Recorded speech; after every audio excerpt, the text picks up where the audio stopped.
today's session. Brilliant. So let me start by first introducing myself. My name is Mario Kiriakou.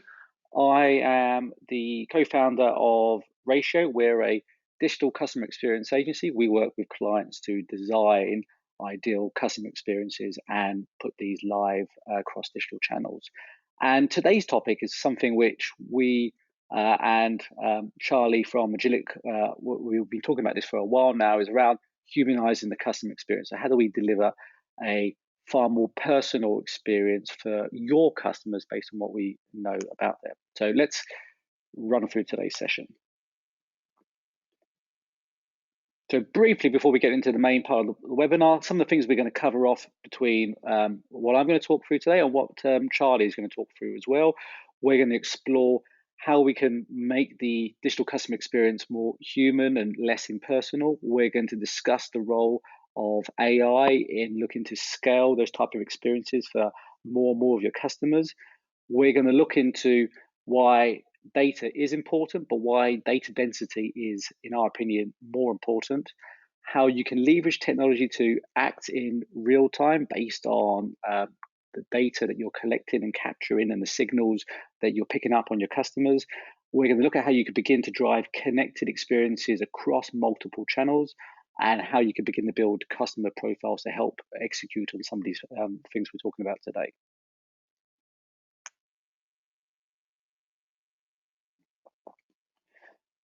So let's start with the customer.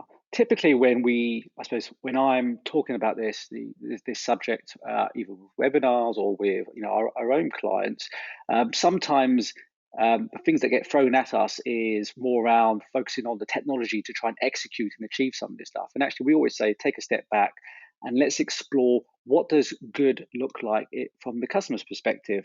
From the customer, what are they looking to achieve in terms of the experience that they want to get from your organization?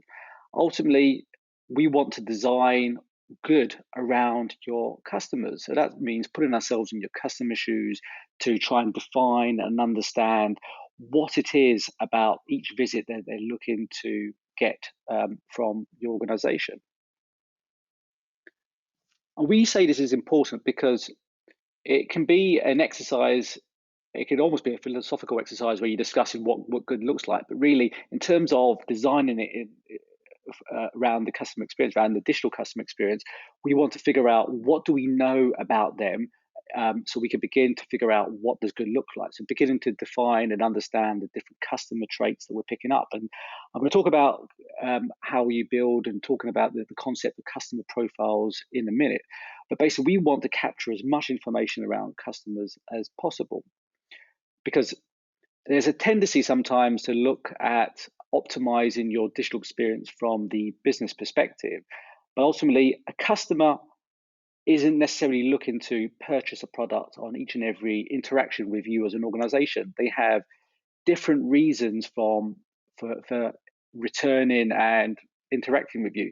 And it could be around consuming content, it could be around researching, it could be around engaging with something interesting that you put out across social channels. But the idea being how you leverage digital to build a relationship, a positive relationship over time. Because sometimes the customer's goals and objectives can be almost diametrically opposed to the business. So if you're focused purely on optimizing for business goals, sometimes this can lead to like a narrow approach for optimizing for things like CRO, for conversion, looking to, I suppose, hack each experience that the client interacts with you around, getting them to take a hard action. But from your customer's perspective, that's not necessarily the driving force around every interaction with them. So it's around how do we pick up the signals that they're leaving behind in terms of interest and research, so that when we can introduce a sales-based conversation, we can feed those in. Because ultimately, and Charlie's going to go into this in a lot greater detail around the use of technology for delivering an omni-channel experience. But from our perspective, customers engage in a series of journeys with you as an organization. And those journeys involve interactions with multiple channels, multiple campaigns, from web to mobile to app to email, engaging with social content. And each part of those, I suppose, micro experiences are part of a larger journey and made up of a part of a larger journey that they're making with you as an organization. So the question to ask yourselves as digital marketers looking to design the customer experience around your customers is to ask yourselves the question, is what you're building in terms of the content that goes across your different channels, is it built around answering their specific needs? From a customer's perspective, are they having to almost ask the same question twice when they re-interact with you? Or are they able to re-pick up the journey? And from our perspective, when we talk about designing and humanizing the customer experience, it's around delivering an experience built on capturing data on your customers and then personalizing and tailoring not just a single channel experience, but an omni-channel experience. The idea being we don't want to be asking a question almost metaphorically the same thing twice. If we know that they've purchased X product at Y time before, we don't necessarily want to be talking about the same sort of product. Perhaps we want to be talking and sharing content that complements something that they've bought before or introduces a new topic around something that we know about them. Which feeds into our journeys tailored to them individually. I think the biggest barrier to humanizing the customer experience is this idea that you have a one-size-fits-all digital output, digital experience, regardless of whether someone is a long-time customer or this is the first time interacting with your brand.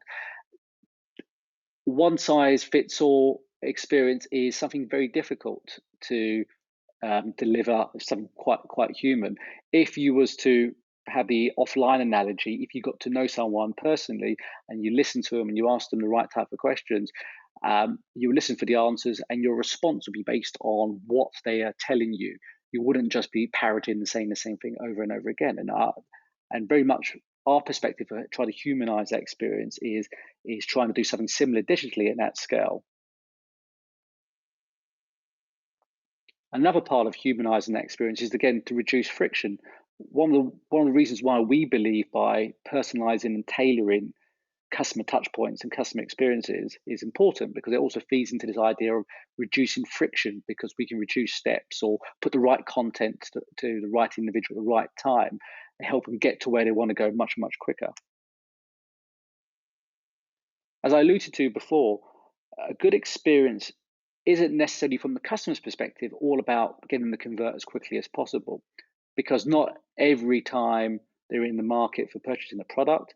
And I know I've seen lots of stats for some of the CRO techniques around, instigating, an element of fear, or, X amount of units are left, so buy now. And that obviously has its place within, I suppose, the optimization of your digital touch points from a business point of view. But from the customer, their motivations can be very different.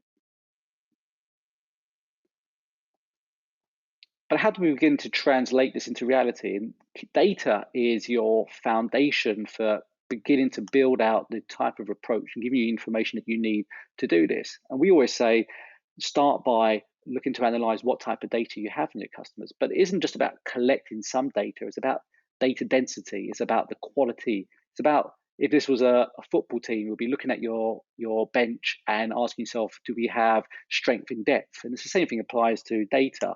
Do you have strength in depth in terms of the type of data you collect in on your customers?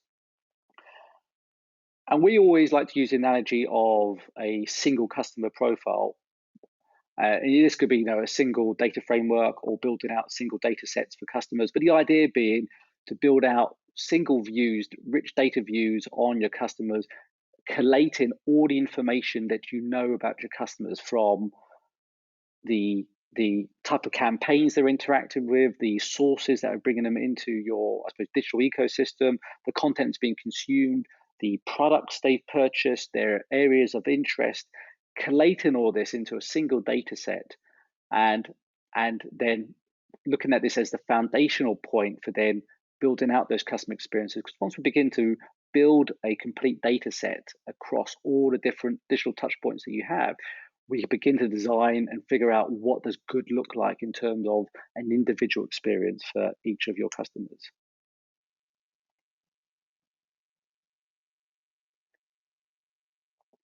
One of the questions we always get asked is, well, what customer traits should we be tracking? I always say the first place to start is to look at your existing digital ecosystem, look at the tech stack that you have in place, and ask yourself what data are you collecting, what customer traits are you collecting across each of those different systems, and you'll always be surprised by the sheer volume of data that you're collecting. It may not be in a way that perhaps enables you to leverage it and deliver that tailored experience across different channels.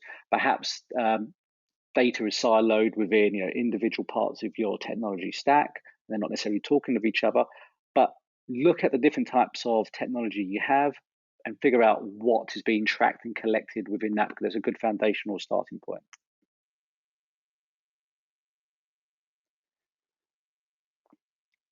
Charlie's going to talk a lot more around how we can begin to scale this and begin to, I suppose, take the vision and idea and deliver it day to day. But from my perspective, building out these single profile views and building out these single views of your customers' data density across all your different touch points is almost like the baseline for designing and starting any sort of program where you're looking to deliver really great individual experiences regardless of the channel that your customers are interacting with at a given time. Cool. Well, I'm going to hand over to Charlie now. Carry on. Thanks very much, Mario, and good afternoon, everybody. Great points, Mario. And for those of you who don't know me, I'm Charlie Oldham, a sales manager and marketing automation specialist here at Agilic in the UK. I think the first point that that Mario made is key to. Sorry, bear with. I'm just trying to.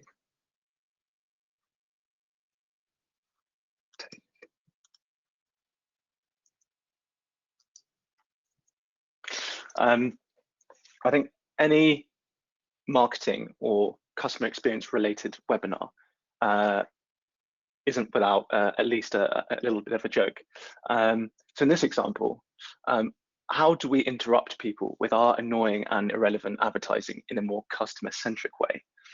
I guess this plays point to overlook of data and technology when it comes to customer communication. And I think sometimes we need to focus more on the actual content that we send to our customers.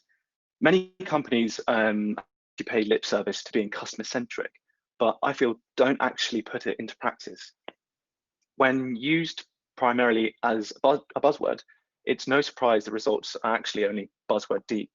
The CMO Council found that only 14% of marketers would say that customer centricity is a hallmark of their companies, and only 11% believe their customers would agree with that characterization. I think we all believe that customer centricity is actually quite a cultural thing, and sometimes that actually gets overlooked when it comes to crunching the data. Companies and brands, I think in this climate, they depend a lot on digital. I think we're seeing a lot of different industries change the way they speak to their customers. Take FMCG, for example. I think over the last few months, over this pandemic, we've seen an industry like FMCG look to direct to consumer and direct to consumer channels, meaning a lot of customers over the last few months haven't been able to access their favorite stores through retail, for example. And I think that's just an example of many industries that are moving to digital.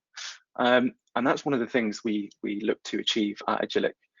Being leading MarTech platform from Scandinavia, we aim to harness significant market advantages to outperform our customers' competitors through strong digital relationships, driving very good results.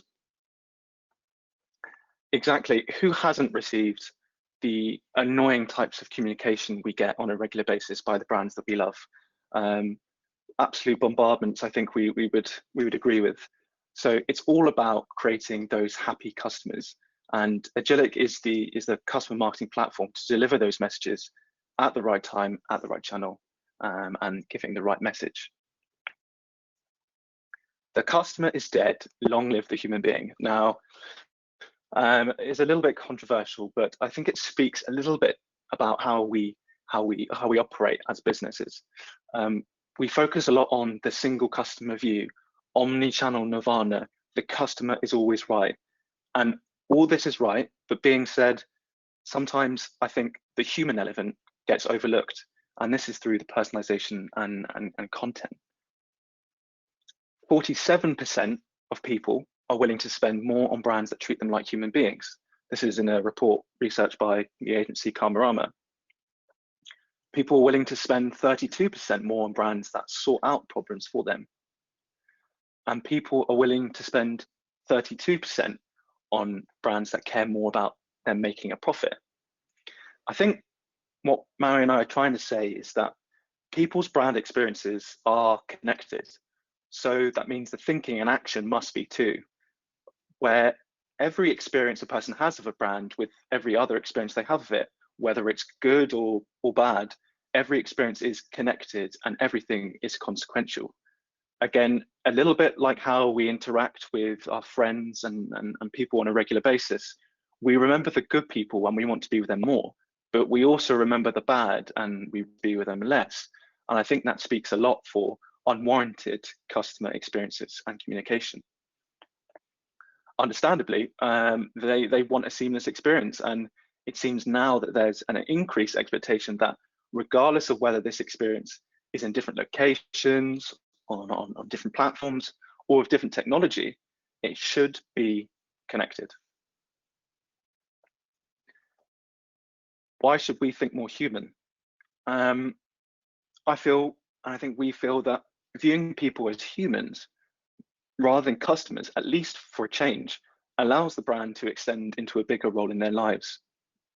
It helps them to think beyond selling and to create deeper and more meaningful bonds that make the brand experiences desirable. But how can businesses be more human? The more a brand can act with emotional intelligence of a human rather than the transactional nature of a seller, the greater the opportunity to resonate with people.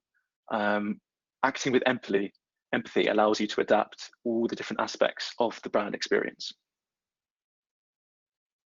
And this is what we try and achieve at Agilic: personalized communication to millions of customers. So these are typical channels, but as you can see, not one channel or type has been left unused or missing. It's being able to communicate with these channels at the right time, which shows that you know your customer along their life cycle. You base these channels on the marketing strategy. That is the number one core thing, the human creative element of the customer life cycle, ambitions and corporate goals. They don't all work for many businesses. So it's what is business critical for you and what is your marketing strategy. Then let's take a little bit of an example of one of these elements, and we can go through it in a little bit more detail. Take paid media, for example. Consumers expect relevance and personalization across all these touch points, including digital ads. So within Agilic, you can synchronize and activate your first-party data within these paid media channels with our integrations to Google, Facebook, and ad form ecosystems. Take all the benefits of relevant and personalized marketing into paid media and significantly enhance and optimize the effect of your marketing spend. We like to call this relevance at scale. Now, as a business, we are all in different stages of that omni-channel adventure. It doesn't matter where you are, but it's key that you utilize the tools that you have now to effectively run personalized customer communication. Let's start with the single channel.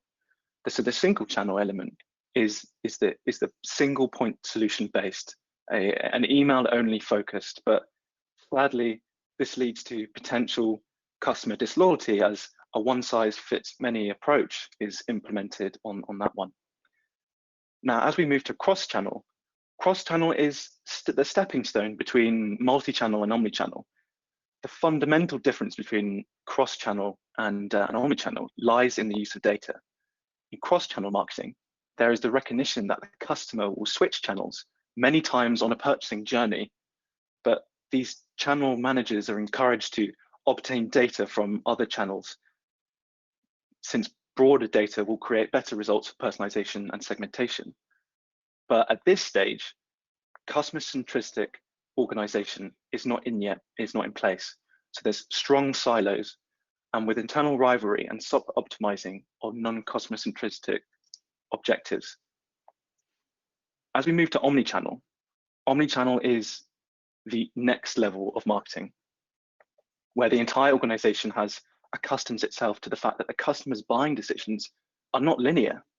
In principle, every communication channel is bi-directional, and data is gathered and stored by organizations in use in later interactions via all other communication channels, hence the prefix omni. Let's just say in practice, a customer service center knows immediately if the customer has on the line, has opened their email and has recently been logged in. It also knows what the customer has previously purchased, both online and in store. There is no channel conflict per se, and employees are not biased to push the customer in a particular direction, but more help them on their purchasing journey and in an open and well-informed way. And that's the difference, and we'll get on to that in a little bit more detail. So what are the pain points from the client and the customer when it comes to these channeled communication types? So from the customer's point of view, they're saying, oh, well, if only they would know me, so I would stop receiving these irrelevant messages. What is the focus now for that business? How do we start building a future ready for digitally driven customer relations? So both these points are not aligned, and potentially, if this business continues along the road of single channel communication, the disruption on brand loyalty would probably make or be a large effect. As we move a little bit along the single channel towards cross-channel communication, the customer is saying, oh, if only they remember me and recognize me, not in email, but also in the app and in the call center. So some of these elements are still connected, but the client is thinking, how do we extend my customer relations beyond the single channel that we have established? And this is something that many of you might be thinking today. As we move more to omnichannel, the customer is thinking, oh, if only they would talk to me using what they know of me, wherever and wherever I engage with them. And the client, how do we extend my customer relations to an omnichannel setup where I can establish customer-centric marketing? Omnichannel is the next level of marketing, and this is what we'll get onto a little bit later. So in this example, yes, right message, yes, right person, but sadly, the wrong time. And in this example, it is the use of data, which Mario was talking about earlier, which has been a bit of an impact with this one. So in this example, it's behavioral data, like purchase and browsing history, that can link up the connection on this example. And it's the other data types like emotional data, an NPS score, for example, or an exit poll, and also data that you've already got on your customers like contact data, permissions, interest. All of this is an arsenal to make sure that you communicate at the right time, at the right place, and on the right channel. But what do these different channel communication types transcend to in terms of segmentation and personalization? So in the single channel, for example, you've got all the profiles in the database, get an email sent with a new Nike collection, fairly standard. All profiles in the database that are interested in the Nike running shoes will get an email sent with the new Nike collections. And the personalization on this It's been 8 months since you bought your last pair of running shoes, and you could potentially base this on the fact that you know an average pair of running shoes is roughly around a year or so, alongside other types of hash data. So to avoid injuries, you should consider buying a new pair. We know your fitting and have preference for wide models. Here are the 5 shoes that will fit you best. As we move to cross-channel, all profiles in the database get an email and an app push sent with the new Nike collections. What is the segmentation here? All profiles in the database that are interested in Nike running shoes get an email and an app push sent with the new collections. The personalization, it's been 8 months since you bought your last pair. We know your fitting. Here are the 5 best shoes. The message is done in short text for app and longer for email. And finally, in Omni, similarly like cross-channel and single channel, all profiles in the database get an email and an app push sent with the new Nike collections, but also recipients that are not responding to those communication types, they get retargeted on Facebook. So you're not talking to a customer who's already purchased, saving you time and ad spend. And what's the segmentation? The profiles that are interested in the Nike running shoes will get an email, an app push, and the new connections. The recipients that are not responding also get retargeted on Facebook. Similarly, on the personalization, same for the cross-channel and single channel, but the difference here is that when a customer enters the physical shop, the Wi-Fi identifies the app and bids them welcome, referring to the recommendation that was done in the email through a beacon, for example. When the customer pays, the sales rep can see recommendations for next best offer on their point of sale screen, and also ask for mobile number, since that is not in the database. So here you can see that that type of personalization added on, one is they're focusing on the customer as a person. They're wanting to know them on a one-to-one level, and are looking and are passionate enough to build their relationship. And if the customer is receptive to give their number, will be getting more personalized communication, which should improve customer loyalty.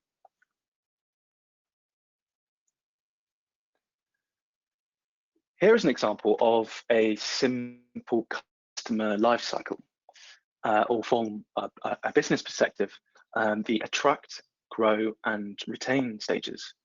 So some of these touch points are physical and others are digital. And here, personalized omnichannel marketing can play a significant role.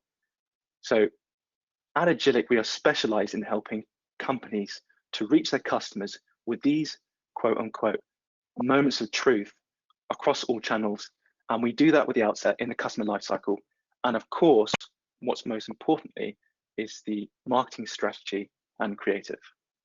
So where does technology and AI, for example, enable this communication? In this example, the timely communication is the first step to being relevant, neither too early nor too late. A subject line that makes sense to the customer is the next step. Then we have the context with the proposition, explaining the reason for the communication, and finally, recommend an action. But where does technology and something like AI play a role?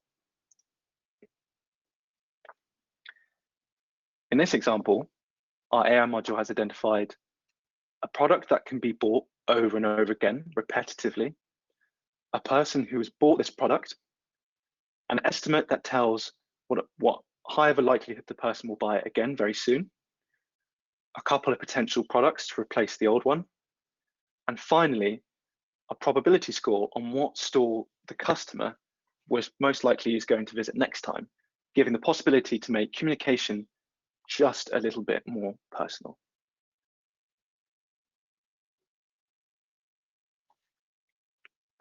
And these are some of the attributes and targets that we set to our customers. Higher conversation rates, higher order value, better retention, increased customer lifetime value, faster revenue growth rates, and higher return on ad spend. And in the follow-up that Mario will send you, more than happy to go into the details of our happy customers post webinar. So all of this being said, when a truly human experience is created, the brand has reached an omni-channel nirvana. Now, this is an unapologetic plug of a book written by Rasmus Houland and Colin Shearer, Make It All About Me. But one of the core things and the core takeaways from this book is, I'm going to use another buzzword here, so I apologize for this, but this omni-channel hexagon. And you as a business can use this hexagon to plot yourself against it and see where you are in this omni-channel journey.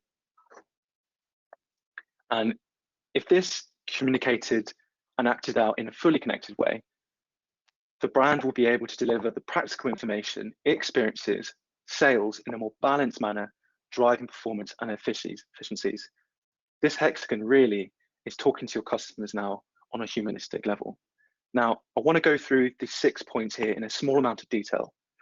So if we start with customer recognition and permissions, the more customers you can recognize across your channels and reach out to you on your own initiative, the greater the total impact and profitability through personalization you will have, and the less expenditure for exposure on paid media.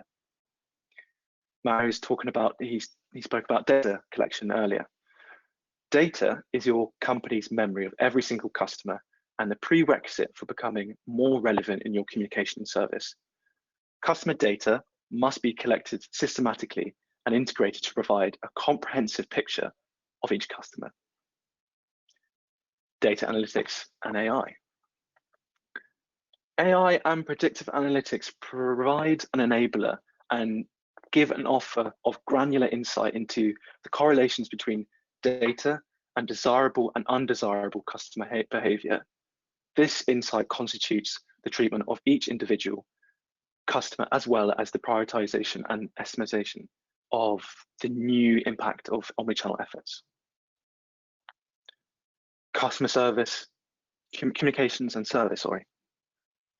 So data and insights are worth noting, yes, if they're being used. Leverage insights from data analytics to develop and deliver the right communication and service to each and individual customer at the right time, at the right channel. By doing so, you acknowledge your history with each customer, both when you turn to your customers and when they come to you. Let's look at performance analysis. If you want to develop a customer-centric organization and measure its success, then you need to monitor metrics that you're not used to. You could incorporate customer metrics in your performance analysis and not just focus on individual channels and campaigns. And lastly, organizing and management. Organization and management and incentives should support optimal customer servicing and communication channels. Otherwise, individual agendas and targets will quickly block your way to omnichannel. Your businesses must also possess the right culture, skills, and tools.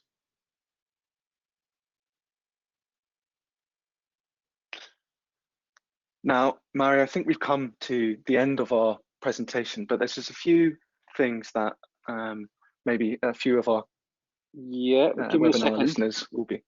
Let me just double check what questions are coming in. Again, if you have any questions, just drop these into the toolbar on the right-hand side and we can answer them. So let's have a look. So first question.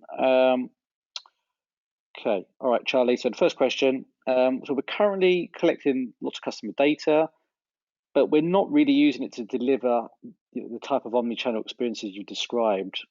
Where would you recommend is the best place to start?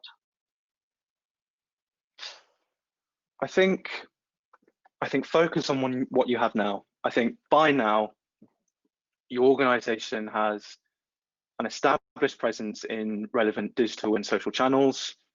You're potentially on your third generation of your website. You're most likely doing email marketing. You've definitely experimented with personalization in most communication channels, as well as using potentially ad spend on programmatic advertising. So I think even if your organization there's things for omnichannel in place, I think the bottom line is we as businesses will not be able to ever get to a point where you have all the customer data or all the content needed to be relevant to everyone. So this means you can't just abandon your campaigns and try and achieve something else. They have to live on. So for most companies, an omnichannel transformation means rebuilding the aircraft while flying it. And if you aren't given any extra resources, it'd be you flying the aircraft and those rebuilding it. So I think over time you will have a known customer base, you will have numerous AI modules, and hopefully vast amounts of content. And I think, especially if you work in retail, for example, your in-store personal and customer service agents will be trained and equipped with the tools that will bridge the gaps between sales and communication channels, so that your customers, for the most part, will be with relevant communication. Cool. Thanks very much, Charlie, for that answer. I think we've got time for one more question, and then I think because we're coming to the end of the session, any questions which you can't answer after that, you can leave with us, and we'll look to answer these in a couple of days, a bit more detailed. So one more question. So that's 1 second, Charlie. Okay, so a question around paid media. You meant, so within the platform you were talking about, Agilic, how do you manage owned versus paid media? That's a good question. I think okay, firstly, it's expensive constantly having to buy your own customers' attention on Google or Facebook. I think that's as a baseline, not to mention TV, print, and radio. As a category, these communication channels are referred to as paid media. I think once you've paid Google to reel in a customer who has perhaps already searched for your brand name, it feels quite ridiculous having to pay again so that the customer will also click on your Google ad next time. Own media is a term covering all the communication channels where you don't have to pay someone else for that exposure. So in practice, this accounts for at least email, web, app, and SMS. And even the physical signage within or on your brick and mortar stores, the sooner you can start moving the dialogue from paid into own media, the better, and in turn, the cheaper. Thank you very much, Charlie. I don't think we have time for any more questions. As I said, I know we've got quite a few other questions come through, but we'll get back to you with an answer in the next 24 hours. Today's session was recorded. You'll get a link to this within a few days, and it just goes to say for me to say thank you, Charlie, for presenting today, and thank you everyone for taking the time out of your day. Thanks everyone, and just to let you know that in the send out, I will be sending some clips of how this how what we've spoken about in terms of dynamic content and communicating to customers on one-to-one level, how that works within Agilic. And if anybody wants to know a little bit more, don't hesitate to contact myself or Mario. Cool. Thanks, Charlie, and thank you everyone. Leave me say goodbye and enjoy the rest of your week.